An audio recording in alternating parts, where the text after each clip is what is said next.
Jean-Luc Mélenchon qui veut s'imposer comme le candidat qui rassemble à gauche et qui pourrait accéder au second tour, Volodymyr Zelensky prêt à négocier avec Vladimir Poutine ou encore la personne la plus ennuyeuse au monde. Vous allez voir tout ça. Salut, c'est Hugo, j'espère que vous allez bien. On est parti comme chaque jour pour une nouvelle plongée dans l'actualité en environ 10 minutes et on commence tout de suite avec le sujet à la une aujourd'hui. On va parler donc du candidat de gauche de la France Insoumise pour l'élection présidentielle, Jean-Luc Mélenchon, qui opère ces derniers jours une sorte de remontada dans les sondages au point que certains estiment qu'il pourrait se retrouver au second tour. Alors évidemment, je le dis dès maintenant, un sondage c'est juste une cartographie à un instant T de l'opinion, c'est pas une prédiction et donc on va le voir justement, tout ça évolue au fil des jours, mais en gros, Jean-Luc Mélenchon est actuellement 3e dans la plupart des sondages, il est généralement crédité entre 13 à 15% des intentions de vote, ce qui le place donc en 3e position derrière Emmanuel Macron qui est entre 28% et 32%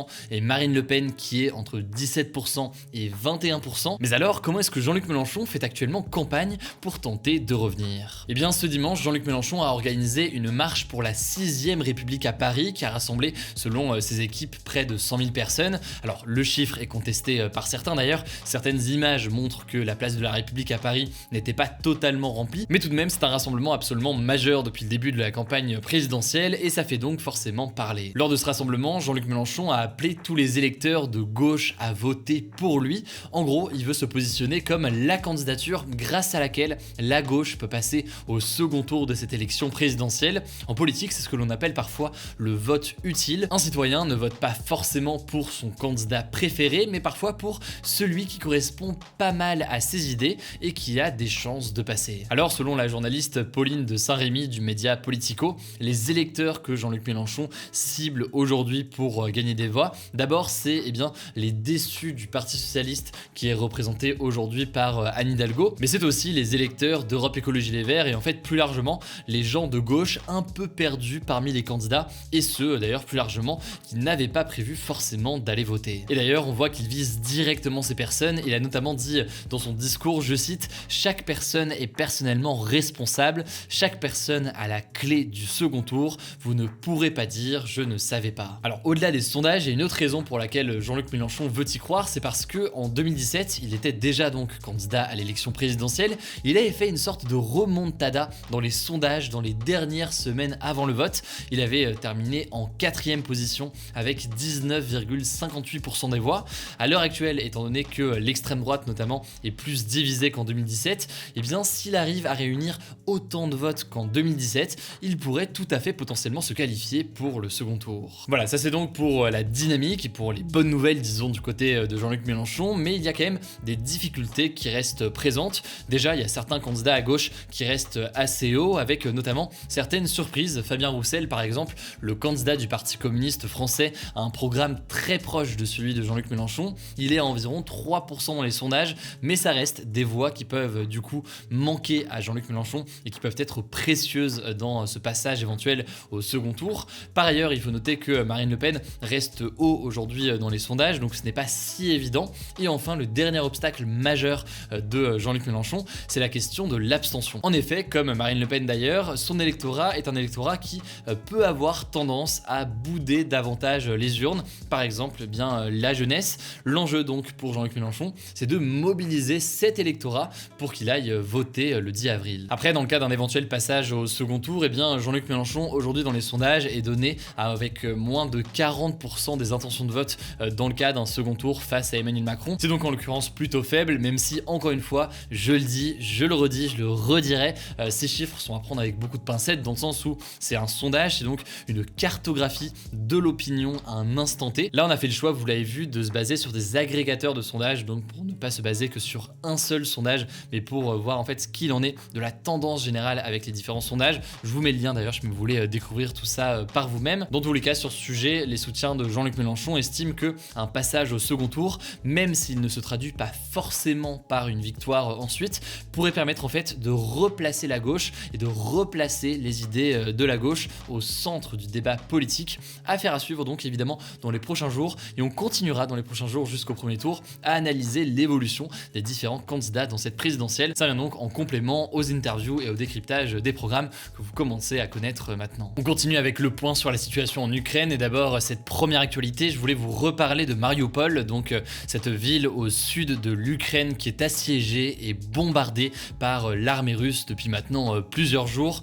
En effet, selon de nouvelles déclarations de l'Organisation des Nations Unies, la situation humanitaire y est extrêmement grave avec une pénurie critique et potentiellement mortelle de nourriture, d'eau et de médicaments. On en parlait hier, l'Union européenne estime que ce qui se passe à Mariupol est un crime de guerre majeur. De leur côté, les autorités locales refusent de capituler face aux Russes. Évidemment, on continuera à vous informer là-dessus. Deuxième information, le président ukrainien Volodymyr Zelensky s'est dit prêt à tout discuter avec son homologue russe Vladimir Poutine, y compris discuter des territoires de la Crimée que la Russie a annexé en 2014 ou encore du Donbass qui sont situés donc à l'est de l'Ukraine et où une partie de la population revendique son rattachement à la Russie ou alors son indépendance. Volodymyr Zelensky a cependant demandé des garanties de sécurité au préalable avant ces discussions et notamment la fin des combats et la fin donc de l'invasion par la Russie. Alors autant vous le dire, pour l'instant on n'y est pas du tout puisque Vladimir Poutine n'a pas accepté de négocier directement pour le moment avec Zelensky et par ailleurs selon certains experts, même si un accord était signé, il y a un risque que Poutine poursuive sa guerre contre l'Ukraine et continue son invasion. Bref, peu d'optimisme aujourd'hui sur un potentiel arrêt des combats. Et au passage, je vous le disais il y a quelques jours, le président ukrainien Volodymyr Zelensky va s'adresser par visioconférence au Parlement français. Ça va se passer en l'occurrence mercredi à 15h. Du coup, je vais diffuser tout ça en direct sur ma chaîne Twitch. Je commencerai le live du coup un petit peu avant 15h et à 15h, je diffuserai ce discours de Zelensky devant le Parlement français ainsi que les réactions. Ce sera aussi l'occasion de répondre à un maximum de vos questions. Du coup, pour suivre tout ça mercredi avec moi, rendez-vous sur ma chaîne Twitch. Vous pouvez la suivre dès maintenant. Le lien est directement en description. On passe maintenant aux actualités en bref et d'abord cette première actualité, le militant pour l'indépendance de la Corse, Ivan Colonna, qui avait été en fait violemment agressé début mars dans sa prison à Arles par un autre détenu, est mort ce lundi soir des suites de ses blessures. De son côté, son agresseur a été mis en examen pour tentative d'assassinat en relation avec une entreprise terroriste. Alors depuis l'agression d'Ivan Colonna qui avait été condamné à la prison pour l'assassinat du préfet de Corse en 1998, de très nombreuses manifestations, parfois violentes, ont eu lieu ces derniers jours en Corse pour le soutenir, mais aussi plus globalement pour demander une plus grande autonomie, voire une indépendance de la Corse vis-à-vis de la France. Alors suite au décès d'Ivan Colonna hier, de très nombreux hommages ont été entendus en Corse et de son côté, Emmanuel Macron a appelé au calme et à la responsabilité sur l'île. On verra comment la situation évolue dans les prochains jours. Deuxième information, cette fois-ci en Russie, le principal opposant au pouvoir russe, Alexei Navalny, a été de nouveau condamné par la justice russe ce lundi à 9 ans de prison pour escroquerie et outrage à magistrat, et ce alors qu'il purge déjà une peine de 2 ans et demi de prison. Alors je vais pas rentrer dans les détails, mais en gros, les enquêteurs l'accusent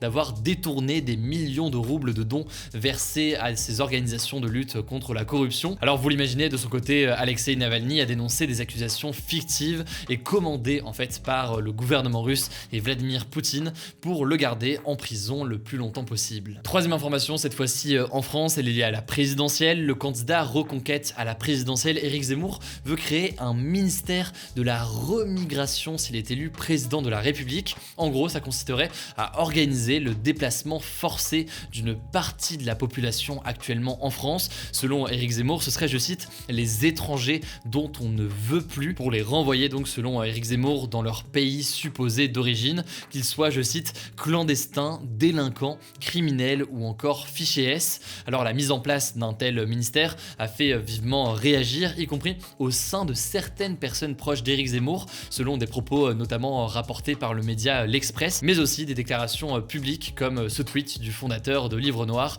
proche du candidat Éric Zemmour. Allez, dernière information plus insolite pour terminer, la personne la plus ennuyeuse au monde a été identifiée par une équipe de chercheurs de l'université d'Essex au Royaume-Uni.